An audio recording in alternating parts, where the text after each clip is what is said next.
لقطه او لقطه دې ته وایي چې سړی په لار باندې روان دی او چې په لار باندې روان دی نو څه شی وموندو موبایل یې وموندو پیسې وموندلې ته لقطه او لقطه وایي د لقطې حکم شریعت کې دا دی چې دا شی پردی دی ستاسو امانت دی هر شی چې موږ وموندو دا سړی ځان نه نشي استعمالولی بلکې دا امانت دی احادیث وګورئ دې تذکرې راغلي دي نبی علیہ الصلوۃ والسلام فرمایي که یو سړی چېرته یو ورک شوی شی پیدا کړي او دا راوالي نو دا به نه رالي بلکې هله به رالي چې دا به د هغې اعلان کې بیا خلکو ته یو کال به اعلان کړي یو کال چې دا شی ما موندلی دی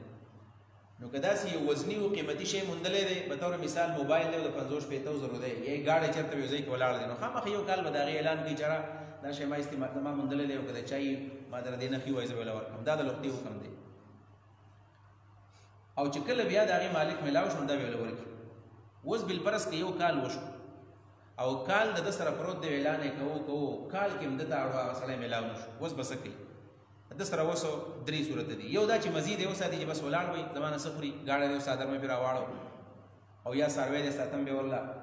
یو خو دا صورت دی دویم صورت دا دی چې دی په خپله باندې ځان استعمال کړي دریم صورت دا دی چې دی صدقه کې چاله ورکړي خو دلته دا خبره ده بالفرض که د وساتو هغه سړی 2 کاله پس پیدا شو وربه کې ورله خو که د ځان استعمال کړی دی او هغه مالک میلاو شو نو مالک چې کله راغی نو که ده ته معاف کوو خو ټیک ده که معاف کوی نو دا به د هغې قیمت ورکوي بیا او که ده خیراتي کړی دی چېرته او مالک میلاو شو نو مالک ته به وایي چې دا ما خیراتي کړی دی لهذا ستا ثواب شوی دی که هغه دا ثواب منو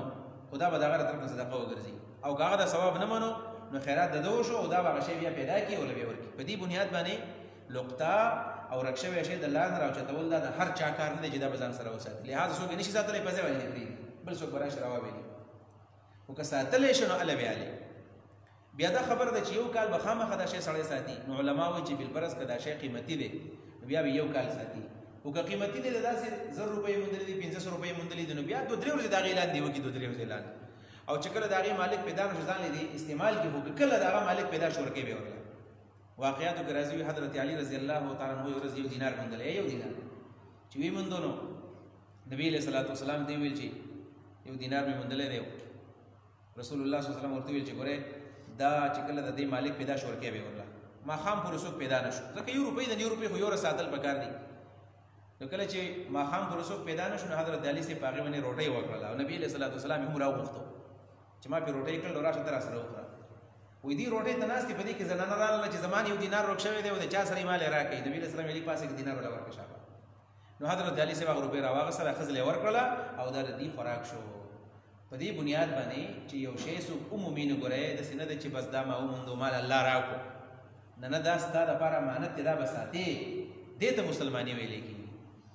نو شریعت کې چې د لقطې دا حکم دی چې یو په لار کې یو شی سړی ومومي او دومره بې ساتي نو ستا څه خیال چې موږ د غلاګانې کوو او د پردي حق باندې کله ډاکه وکړو